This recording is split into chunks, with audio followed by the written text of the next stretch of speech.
You caught me. Glad you could join me today. Those of you that are joining, those of you that are watching live, and also those of you that are watching on the replay. First of all, before I get started, as you listen to this program, if you find the content here valuable, please hit the share button and share it with somebody that you think will find value. The whole idea here is investors and beginning investors or new investors or intermediate investors or experienced investors, when you find information that makes sense to you, that you can relate with, information that has value, share it with other people. That's what that's kind of how we build our community within ourselves, right? We align ourselves with people that think like we do, that share the same belief systems that we do, and when we find good information, we share it with each other. That's how we grow as investors. So with that, let's get started. Now today I want to talk about how not to lose money. Okay, I hear this, I see all these different things going on. I'm watching a lot what's going on. Hey Lisa, how you doing? I'm going to hit three main reasons from my chair, from my perspective, of how I feel that investors are losing money out there. There are people, and when I say lose money, this doesn't really have anything to do with market fluctuation at all. It comes down to not doing your homework up front. People are feeling that when you go a long time between opportunities, or maybe you're new and you haven't even got a deal yet, maybe you're a little excited, a little too excited about going out and getting an opportunity or getting a deal, and you've got visions of these amazing deals, and you see all the stuff on Facebook. You see, people like myself out living the lifestyle. We were on vacation twice in August. We were down up in South Dakota. We're down in the Keys. You got Rod Khleif over in Spain or whatever. You got Brad Sumrock. He's over in Italy. These guys are, all of us, we're out doing different things, right? Why is that? Well, number one, because we put systems in place, because we bought responsibly, right? And when things go well, you can go out and have a good time. You can have a blast. I bet if you talk to all the people that are out there doing deals, whether it be in the apartment space or the single family space or whatever, every one of them has a story to tell about a bad deal. Even the guys like Brad Sumrock, who you think, Brad, there's no way that guy could have done a bad deal, right? He's aligned with all the right people. He hangs out with Kiyosaki. How could he possibly do a bad deal? Trust me, I bet if you ask him, he'll tell you he's got lots of bad deals. We've heard Rod Khleif on my podcast. Big syndicator, knows what he's doing, great team. Still, things happen. Have I had deals go wrong? Absolutely. That's how I learn. So today, the purpose of this is to give you some of the failures that I've seen and some of the failures that I myself have done so that you can avoid them, right? If you know that something is not going to work, I'm hoping logic will kick in and you won't make the same mistakes that I've done and the same mistakes that investors I talk to have done. Those of you who don't know, my name is Tyler Sheff. I'm the host of the Cash Flow Guys podcast. And having a podcast, one of the things that I do is I like to give back to people. And I don't mean that to be cheesy, but instead what I will let them get on the phone with me for a 15-minute consultation for any topic they want to talk about. They want to get unstuck. They're having a hard time getting things going, trying to figure out what comes first, the chicken or the egg, whatever. They can get on the phone with me, get on my calendar. I walk them through some basic principles to kind of get them going in the right direction. You go to my website, cashflowguys.com. You click on the books tab. It shows you a lot of the books that I read, that I've read. I got to update that recently because Rod Khleif, actually, speaking of Rod put out a book a couple months back. Great read. I've been reading it for a while. He really does a good job of putting out good information, good educational materials. I'm quite impressed with this stuff. So I think you can go over to Rod's website and get his information as well and download his book. I believe it's for sale on Amazon. I think it's a bestseller, as a matter of fact. So get over there and take advantage of that. Ladies and gentlemen, when you have an opportunity to take advantage of some education, I don't care whether it's free or paid, jump on it. I understand that paid education is a whole different element because you got to go out and figure out, is it worth the money? Is the material good? Is the author legit or the instructor legit? I understand all that, but focusing on books for a second. Now, I'm sure there's some books out there that probably don't have information that works or is accurate or whatever. I'm sure that's the case. But I would say that overall, as a majority, I think that's not going to be the case overall. I think that what you're going to find is a lot of good information. Why? Well, it takes a lot more effort, a lot more research. I know this because I'm doing one right now. To write a book, to put all your thoughts into a book, because a book is forever. You see a live stream? Well, I could say blah, blah, blah, blah, in a live stream, and then right after I'm done, hang up and delete it. And although you've seen it, I can remove it. Now, it's never gone from the internet. If you wanted to, you could forensically search it, whatever. But a book is here to stay, right? Once a book gets printed, gets published, and gets put out in print, it's there forever. So authors know this. I'm going to apply logic here and say that authors put a great deal more skill, care, and diligence into writing a book than somebody that's making a quick YouTube video. Nothing against YouTube videos. I have several of my own. However, that information is permanent. So that tells me that there's really good information. And here's the thing you understand, folks. There is a, hey, Juanita, how you doing? There's lots of good books out there. I know that it's hard at times for people to take the time to learn, to discipline themselves to read these books. But I implore you, this is where the bulk of the information comes from. Everything that everybody teaches you, myself, Rod Khleif, all these different people that are out teaching, Robert Kiyosaki, everybody, they come from books. Robert Kiyosaki learned what he learned from studying other people, right? The real estate guys, I'm a huge fan of the real estate guys, like I am of Rod Khleif. They too read books, these same books, to get this information so they can share it with their public, share it with you. So I implore you to go to the source, read these books, and take in information. You can do books on Kindle these days. You can have it right on your cell phone. You can do Audible audiobooks. You can listen to them in your car. All this. Here's a good example. About a week ago, I was up at my cabin for about 5 days by myself. Well, I can blast whatever I want. Nobody can hear me. I'm in the middle of nowhere in the forest. I put on my speakers. I put on audiobooks. In 5 days, I knocked out 5 audiobooks. Literally 5 audiobooks in 5 days. Had a notebook. I had in my back pocket. As I see things I want to learn, I take notes, whatnot. It's an amazing way to learn. And I got to tell you, it's cheap. I buy the credits. It's cheap. And I have a book in my pocket all the time. So let's go ahead and get started talking about the reasons why people lose money. Okay. The reasons why people lose money. Start with number 1, speculation without a basis in fact. Okay. Speculation without a basis in fact. What does that mean? Well, that means to me that you're not taking the time to verify what your belief system is. Okay. You're not taking the time to check your facts. Maybe you're guessing on the value of an improvement. Okay. Maybe you're shooting things. You're just kind of guessing off the hip, or you're taking somebody's opinion, and maybe that person is not an expert in what they do. Maybe you're listening to your uncle who used to sell houses back 20 years ago, not taking the time to follow through, figuring out things like, okay, if I put granite countertops in this apartment building, what's my ROI? How do I figure my ROI? Well, if it's a C-class apartment building, there probably won't be any ROI, because a C-class tenant doesn't really care so much about granite. They care about other things different than granite, right? How do we find out what our seller or what our buyers and tenants want, and what things matter for them? Is, frankly, ask them. A good property manager should know, but realistically, not everybody's an amazing property manager. And sometimes property management companies deal with different levels of tenants. So you would want to make sure that you deal with a property manager that is experienced in the asset class that you're renting. Here's an example of that. Let's say you buy an office building and it's got 6 little suites in it. You wouldn't go to a traditional residential property manager to manage that. Well, why not? Well, because they don't understand the tenant class, number 1. Okay. The residential property manager is going to be looking for mom and pop, Joe Sixpack, to go move in. Well, guess what? It's an office place. So that's not where you go find Joe Sixpack. The tenant for an office building is going to be much different than a tenant that's going to move into a place and live there. So you want to make sure that you have your team in place to match that to the type of asset that you're renting. Part of the speculation without basis is not using historical data as a foundation. Here's the thing, guys. You don't have to be the smartest person in the room. Why? Because I assure you, somebody else has come before you and done the same or similar things that you have. So keep this in mind. When you're out there doing your business, look back at history. History tells us important lessons. They say history leaves clues, leaves a trail. It absolutely does. That's a fact. If you look in the last 5-10 years, what's going on with rents in a particular neighborhood? Have rents gone up? In most neighborhoods, the answer is probably going to be yes.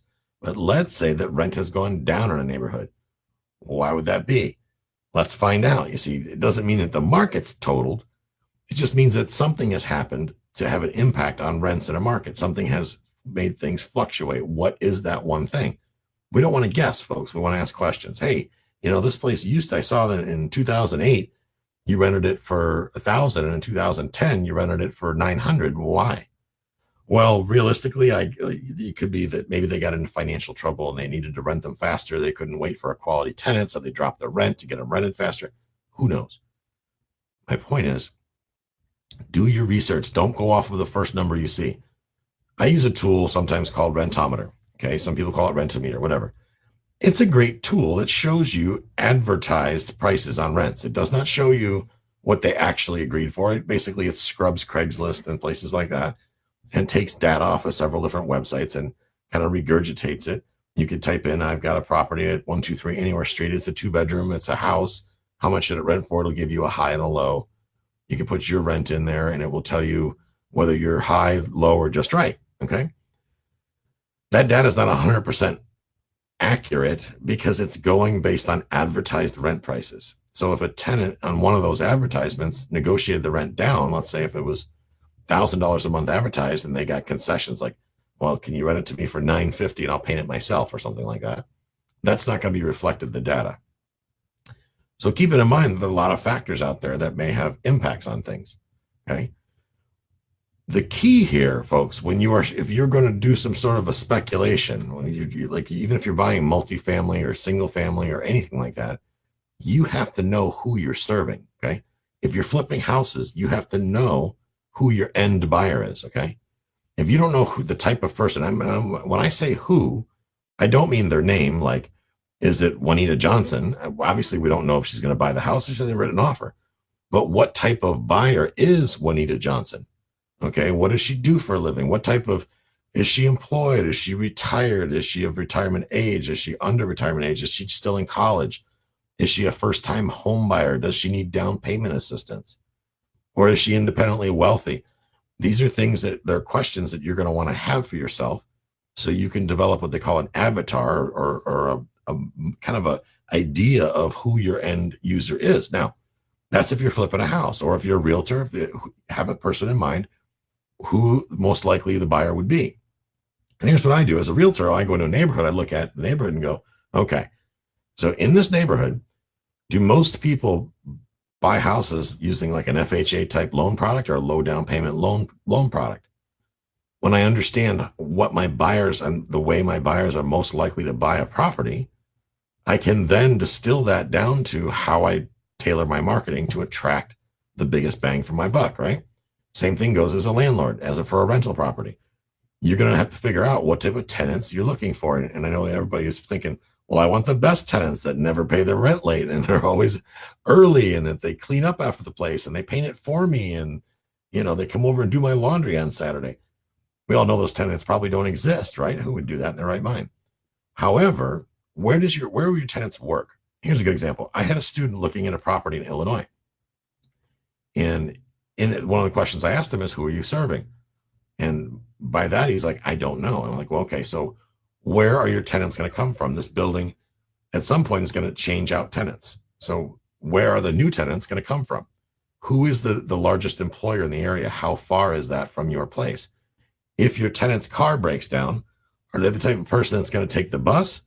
Or are they the type of person that's going to sit home complaining their car's broken? Or are they the kind of person that doesn't really care because they're going to take an Uber?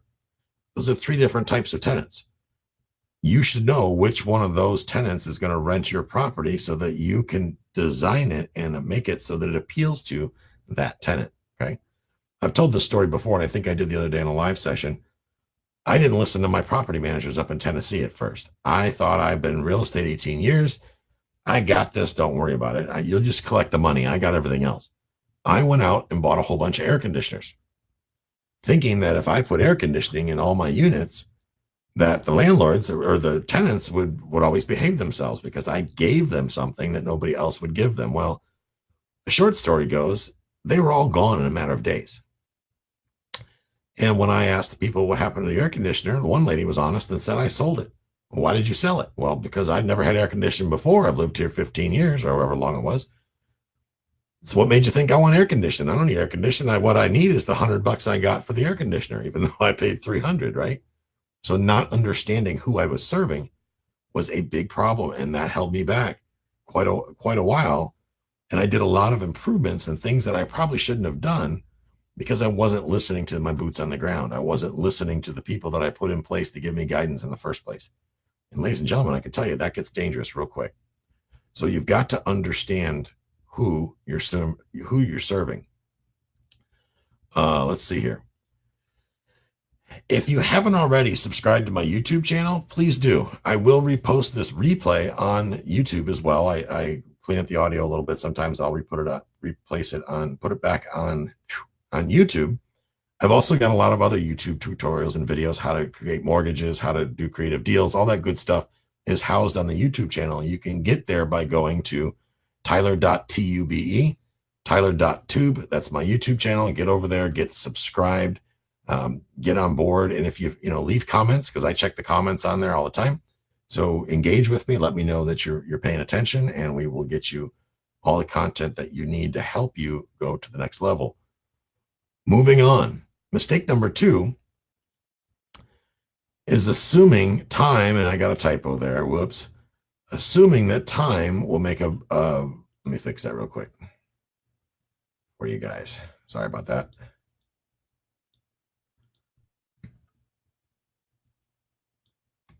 There we go for my engineer friends. Mistake number 2 is assuming that time will make a bad deal better. Boy, fortunately, I'm not a victim of this one yet, because hopefully I've kept myself from making this mistake. But understand this, a bad deal or a so-so deal or an average deal or an okay deal is always an okay deal, because you make your money when you buy, guys, okay? Time is not going to change a whole lot of things. Well, don't worry, I'll fix that problem later. Or I know that I overpaid for it now, but later it'll appreciate and be worth more money. Or I know the interest rate is high, but I can just refinance it the day later. Well, if you could have refinanced it appropriately, why can't you finance it appropriately? You may say, well, I've got issues I got to correct and whatever. That's dangerous, ladies and gentlemen. It's dangerous, especially in a climate where we're going to see market fluctuations.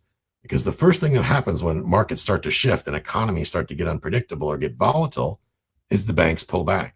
Okay, your lending power starts to dry up. Lenders get very, very strict.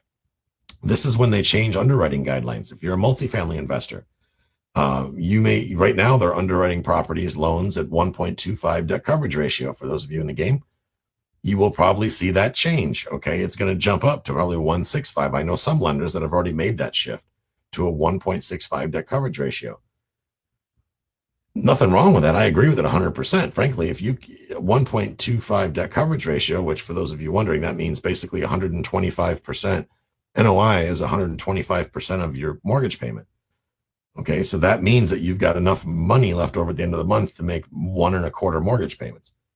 That's not very conservative. That doesn't leave a whole lot of profit left over, a whole lot of meat on the bone. So let's say, for example, I don't know, let's say a toxic waste dump decided they wanted to move in next door. Well, you got to drop the rents to get the place rented out, right? So if that's the case, you drop the rents, you don't have any cheese there, any meat in that bone, you're going to be in trouble. You got a real pickle on your hands. So how do you get around that? Well, it's by being conservative. And when you do your underwriting, underwrite at 1.65. Frankly, for me, I like a debt coverage ratio at 2.0 or greater. That's primarily for folks doing income properties.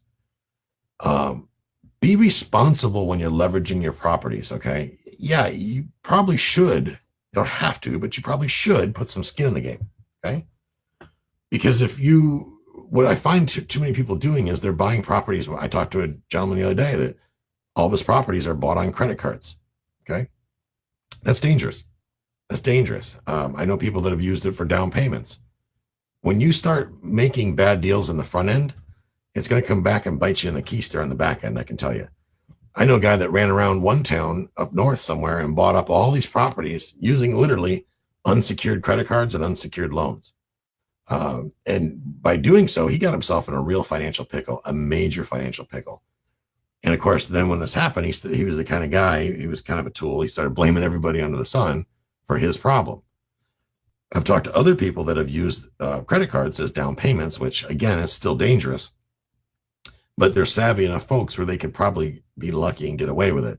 I still don't recommend you do it because I think it's way too high risk. I think you're just asking for trouble. I mean, you're just begging for trouble. So just don't go down that road. Along this lines, allowing time to fix your mistakes, be clear on how you're going to add the value. And more importantly, be realistic. have the money in place. When you're raising your money, guys, make sure that you have that conversation with the investor to say, hey, we can wait 5 years to add the value, or we can do it now. I suggest we do it now so that we can all get a higher return. So raise more money than you need, because I assure you that the cost of things is going to be higher than you thought, and you're going to find stuff that's not what you thought it would be. What that means is that you'll take drywall off a wall and find out that all the wood behind the wall is rotten, or you're going to pressurize the gas lines to find out they all leak because they've been shut off for a month. These are things like this that come up that can be very, very expensive. Lastly, on this point, as far as assuming time will fix all things, follow through with your plans. If you plan on putting a garden out front or changing windows or whatever, get the work done. Don't procrastinate. Okay. One mistake a lot of investors make is they run out and they raise the rents. I bought the building, and send a notice out to everybody, you raise the rents right away. And where does everybody go? Bye-bye. And they run away. You got to show them some value first, right? Be a good person. Show them some value. Give them some value add. And then when you've given value, then you can take value. You see how that works? You give and then take. Give and then take. That keeps you where you should be. That keeps you profitable. The last mistake I want to talk to you guys about, and by the way, if you're still watching this and you're watching this live or even recorded, please share this with someone if you find this valuable. Frankly, if you know somebody that's making these mistakes and you don't know how to tell them they're being a knucklehead, share this video with them and I'll give them the bad news. How about that? Keep your buddies safe. The mistake number 3 is using cap rate as a deciding factor in purchasing. I find this constantly. Everybody's talking about cap rate, cap rate, cap rate, cap rate, cap rate. Ladies and gents, understand this. Cap rate does not factor in debt service or repairs. I assure you that on every property you probably will purchase, you will have debt service and repairs. So don't use a metric that doesn't factor in these two very important things that happen to be on every deal, be part of every deal. Don't buy a property based solely on cap rate, okay? Because it doesn't include debt service, it doesn't include repairs. It assumes that you pay cash, and it doesn't factor anything towards any repairs whatsoever. That's a bad thing. Understand, when you're analyzing a property, there's more to consider. Okay, there's a lot more to consider. You got to understand the marketplace, because here's what I hear the mistake I hear people making. Once they hear a new buzzword, they hear cap rate, they get all excited. They've got a new fancy term they can use to make them sound smarter amongst the buddies. Well, here's the problem. You go, well, I found this great deal. It's at a 20 cap. Well, an experienced investor would look at 20 cap and probably think, wow, that's probably a train wreck. Why? Well, because it probably needs a lot, right? Because the purchase price is out of balance with the rents that they're coming in. So something's not right. Something smells. When you hear 20 cap or worse, 25 cap, that doesn't necessarily mean you got an amazing deal. And it certainly probably doesn't look like the Taj Mahal. It's probably the kind of place that you need a bulletproof vest to even drive by, right? Probably one of those places where somebody is looting across the street. It's probably in the middle of war zones. Be careful. You got to do all the math. You got to figure things like, what is the debt service with debt coverage ratio, right? How much money do you have left over after paying all the expenses and all the debt? The fastest way, ladies and gentlemen, you can ruin a terrific deal is to put bad financing on it. And by bad financing, I mean financing that's too expensive or is not designed for that particular deal. Okay, if you're holding a property, don't try not to buy a rental property using like a hard money loan. I know people that buy and hold rental properties, and they're using like a 10 or 12% interest only hard money loan with points. And that just doesn't make sense. You're losing your shorts. So don't do that. Okay. Don't do that. That gets very, very dangerous. Be very, very wary of that. Guys, if you want to learn how to analyze deals, I have a free course. You can go to cashflowguys.com/mailbox money. It breaks down step by step using my deal analyzer exactly how to break down deals. Not my deal analyzer. I use the one from realestatetools.com. Okay. Don't worry, that's mentioned in the course. Get over to cashflowguys.com/mailbox money. In that course, it's like 3 or 4 videos. It'll take you a whopping 45 minutes of your busy life. to learn how to analyze deals properly so you don't become a victim, right? Lots of stuff going on right there. Lots of people right now trying to unload their properties before the downturn comes.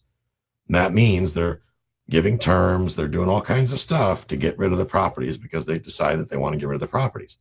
That said, don't get caught up in buying bad deals.